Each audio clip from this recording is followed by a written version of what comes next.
Hello fellow gamers and welcome to another Pro Guides video. It's your host Cody, and we all know that Fortnite's popularity is booming. That means that there are constantly new players joining the game. Maybe you've been playing for a while, but your friend Jimmy down the street finally joined. Woo, Jimmy! Regardless the situation, look no further as we have just the thing for you. This video is the beginner's guide to Fortnite Battle Royale in Chapter 2.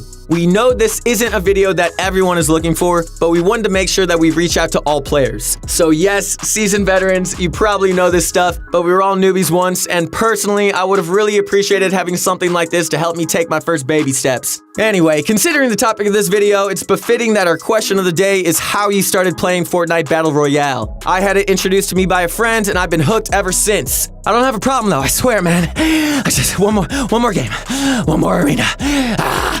Okay, sorry. Now for all you newbies out there and those of you who are trying to improve, make sure that you check out ProGuides.com. I especially suggest you check out our coaches there. They're all really helpful and will help you understand the fundamentals that you need to find to have success in Fortnite, especially since Fortnite has many aspects. It's really nice to have someone who can help and guide you through this process. We also have a lot of beginner-friendly content for every role. So noobs, stop getting pwned. Let's jump into the video. Released on September 26th of 2017, Fortnite is a battle royale game where 100 players are placed on a giant map with a storm that slowly closes in on everyone while they're forced to fight it out to be the last man standing. Fortnite has 3 core game modes, being solos, duos, and squads, with 1, 2, and 4 players per team respectively. Another mode, trios, was introduced, but not as a core. In duos, trios, and squads, you can team up with your friends and work together to survive, or you can play solos for a more intense experience. In Fortnite, there is one primary goal, and that goal is to get the shiny Victory Royale. The Victory Royale signifies that out of 100 players fighting it out to the end, you were the one player who defeated them all, and you were the last player or the last team alive in the end. The ultimate goal of any Fortnite game is to get the win. Get that W, bro. Whether you're playing in a competitive tournament or playing casually for fun, the win is the ultimate symbol of, well, beating 100 other players. While a win is pretty difficult to attain, there are certain strategies that you can use to increase your chances of winning. For example, playing a more passive playstyle and avoiding fights is an effective strategy which we'll be going over later on. In Fortnite, there's no particular kill count you have to achieve in order to win. In fact, it's quite the opposite. Sometimes eliminating other players hurts you more than it helps, but we'll get to that later on in the video. Now that we've gone over the core concept of Fortnite, let's discuss a bit more about this map that you'll be spending most of your time on. There are a bunch of points of interest around this map, with 13 main locations. However, it hasn't always been this way. In fact, until just a few months ago, we had a whole different map. We're currently playing in Chapter 2 of Fortnite, which released on October 15th of 2019. There are currently 13 primary points of interest, with other small unnamed locations scattered around the map. The ultimate goal of each location is to provide loot, being your weapons and healing items, and to provide materials, which can be used to fuel Fortnite's primary mechanic. And the reason we all love the game so much, building, like Bob, dude, what's up? Loot comes from one of a few sources. First, we have floor loot, which randomly spawns on the ground in certain areas. Second, we have ammo crates, which provide ammo for your weapons, and sometimes if you get lucky and get a blue ammo crate, they'll include even more ammo than usual and sometimes even carry healing items. Third, we've got the supply drop, which comes from the sky and drops a high rarity item with healing items and ammo. Finally, the most popular source of loot is from chests. Chests come in 2 types, the normal chest and the blue chest, also referred to as the super chest. This super chest only drops good loot, with only the 2 highest rarities of weapons dropping from them, along with guaranteed healing and materials. Normal chest drops some materials, a healing or utility item, and a weapon with good ammo to go with it, which can be of any rarity. Speaking of weapons, I think now would be a good time to go over the weapons and items in Fortnite, because this is essentially what you'll be using to win the game. The term loot pool refers to all of the weapons and items that exist in the core game modes. Fortnite's loot pool includes 8 unique weapons that come in different rarities from common, rare, epic, and legendary. The higher the rarity, the less bloom and higher damage it does. With different uses, 5 healing items, 3 shield items, 3 utility items, traps, and boats for mobility. Let's go over the Fortnite loot pool so you can get a better understanding of it. First off, we have the long-range weapons. The only primary long-range weapon in Fortnite as of now is the bolt-action sniper rifle. This weapon deals extremely heavy damage, but it only has 1 shot per clip and takes a few seconds to reload before it's able to shoot again. Next up, we've got the mid-range weapons. These include the assault rifle, the burst assault rifle, and the rocket launcher. Starting at the top, we've got the basic assault rifle. This weapon deals a fair amount of damage, shoots pretty fast, and has good range. The assault rifle, or AR for short, is the textbook weapon in Fortnite, with everything about it being pretty normal.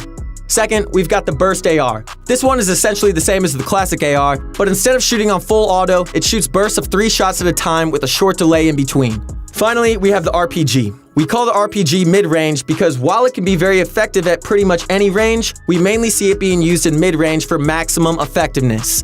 The RPG is great for destroying large structures or hitting splash damage on an opponent. Both assault rifles have clips of 30 rounds, and the RPG has 1 rocket per clip with a very long reload time to account for its explosive strength and power. Finally, the last class of weapons, the short-range weapons, these will be used the most, as most engagements in Fortnite are in close quarters.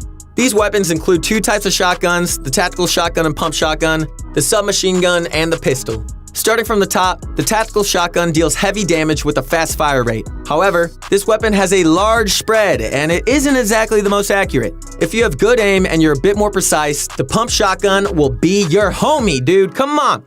Woo! I love you, shotgun. Don't ever leave me, please. With even heavier damage but a slower fire rate and less spread, the pump shotgun rewards accuracy and precision with high damage shots. However, if you miss your shot with the pump, then you'll be in a rough spot, so be careful. Many people in the Chapter 2 meta prefer using the tactical shotgun as its fast fire rate allows them to mow down their opponents quicker.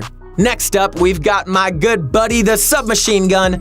This close-range powerhouse has 30 shots per clip with an extremely fast fire rate. While the SMG damage isn't insane, it makes up for this with a great speed and effectiveness in close quarters. Finally, we've got the weapon that most people consider the worst in the game.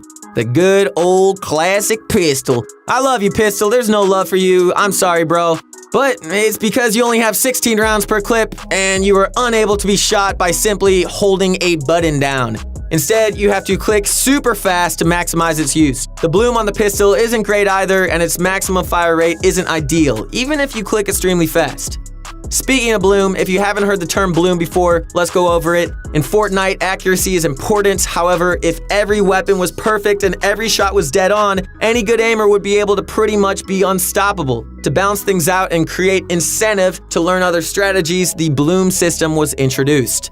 The way bloom works is that instead of bullets going straight down your reticle, they sometimes go off the sides in a completely random pattern. The reticle is in the middle of your screen, and this reticle is important in showing the bloom you'll have. Basically, your bullets can go anywhere between the 4 lines on your reticle. One way to counter this is to stand still and shoot, which will enable first shot accuracy, basically making your first shot 100% perfect. However, this can be risky as getting sniped or attacked by another player is pretty common in Fortnite. You should always be trying to minimize your bloom by using methods like crouching, moving slowly, strafing side to side, and other methods. Okay, now that we've gone over Fortnite's weapons and some of their basic mechanics, let's discuss healing and shields. In Fortnite, you have a maximum of 200 HP, which is split into 2 parts, health and shield. Your health is your true health, and your shield is like an extra layer of protection. Health is preserved through one of 4 ways, either by using a bandage bazooka, eating fish, eating forage items like apples, or using a healing item like a medkit or bandages. Shields are replenished by either eating a slurp fish, which we'll explain later on, eating foraged mushrooms, or by using shield potions. It's absolutely crucial to carry healing items and shields, as you're likely going to be damaged in most of your fights. Out of 5 inventory slots, usually 1 or 2 of them should be filled with these items. Let's discuss the healing and shield items. First, we have the medkit, which takes 10 seconds to use and fills your health bar completely. Whether you have 1 health or already have 99, a medkit will bring you to 100 health, completely filling your bar. There's an alternative to medkits, and that is the bandage. Bandages come from chests or from floor loots in stacks of 5. Each bandage heals 15 of your health with a maximum of 75 total, so you can't reach full health off of bandages. However, they're still a great tool. Finally, we have the bandage bazooka, which heals 15 health per shot, up to 100 total health. This item reloads on its own, and it is basically an infinite supply of health. By shooting it straight down at yourself, you can heal yourself up, or you can heal your teammates by shooting it at them. The bandage bazooka carries 5 bandages maximum and recharges 1 every 20 seconds. That means if you use 3 bandages to heal up 45 health, your bandage bazooka will be full in 60 seconds. However, this bazooka takes up to 2 inventory slots, so it comes at a pretty hefty cost. Next, let's discuss shield items. There are 2 main shields in Fortnite, the mini shield and the shield potion. First, let's talk about the mini shield. Mini shields drop in stacks of 3, and you can hold 6 per slot. They're one of the most commonly used healing items in Fortnite, and they take 2 seconds to use and heal 25 shield. However, there is a limit, as you can only heal up to 50 shield with mini shields. Instead, To reach full shield, you'll need a shield potion, also referred to as a big shield or a shield pot. These drops in stacks of 1, you can have 3 in one slot, and they give you 50 shield, each with a limit of 100 shield. However, they take 5 seconds to drink, so you've got to be in a safe area before you use them. I know you like hanging out in alleyways, bro, but you gotta just chill on that for a second, dog. There's one more way to heal up, which is fishing. There are 3 types of fish you can catch, which all take 1 second to use and have different rarities. First up is the most common fish, the small fry. The small fry can have 6 in one slot and heals 25 health with a maximum of 75. If you're looking for a larger health boost, you're looking for the flopper fish. The flopper heals 50 health with a maximum of 100. Floppers can have 4 in a stack and are super useful for a quick health boost in a fight or if you're overtaken by the storm and need to escape. Finally, we have the best fish in them all, the slurp fish. You can carry 3 slurp fish in one slot at a time. Slurp fish grant you 50 effective health when they're being used, and basically this means that they'll give you 50 of whatever you need. So if you're at 50 shield and 100 health, you'll get 50 shield. If you have 75 of each, you'll get 25 of each from your slurp fish. They simply give you 50 of whatever you need, prioritizing health first and then the shields. Man, I freaking love you, slurp fish. You are definitely invited to my birthday party. Or party at Slurp Fish House. Woo!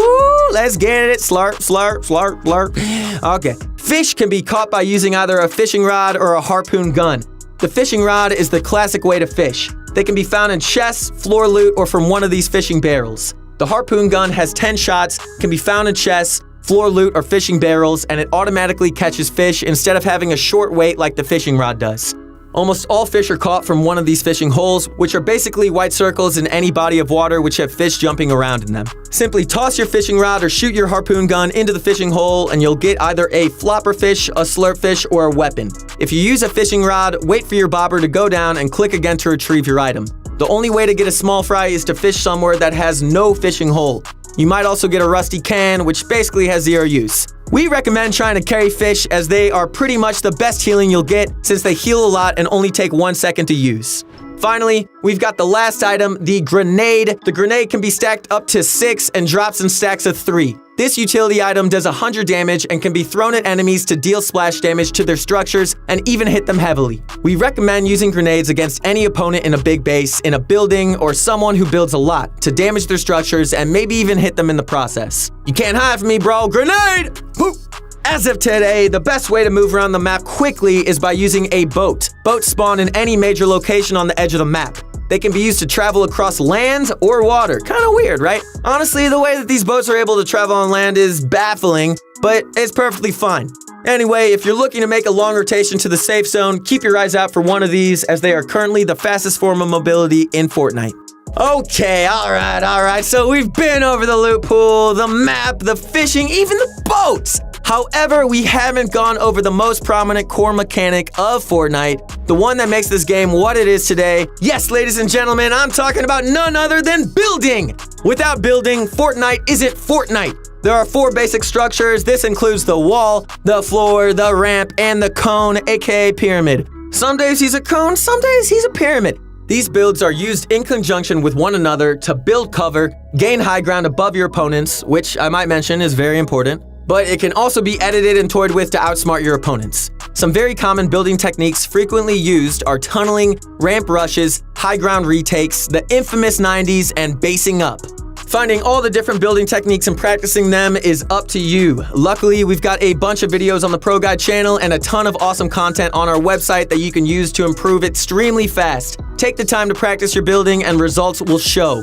Building is performed by using materials which include wood, brick, and metal. Materials can be farmed by using your pickaxe to destroy anything from fences to trees to cars to buildings to furniture and more. One great thing about Fortnite is that you can interact with almost anything.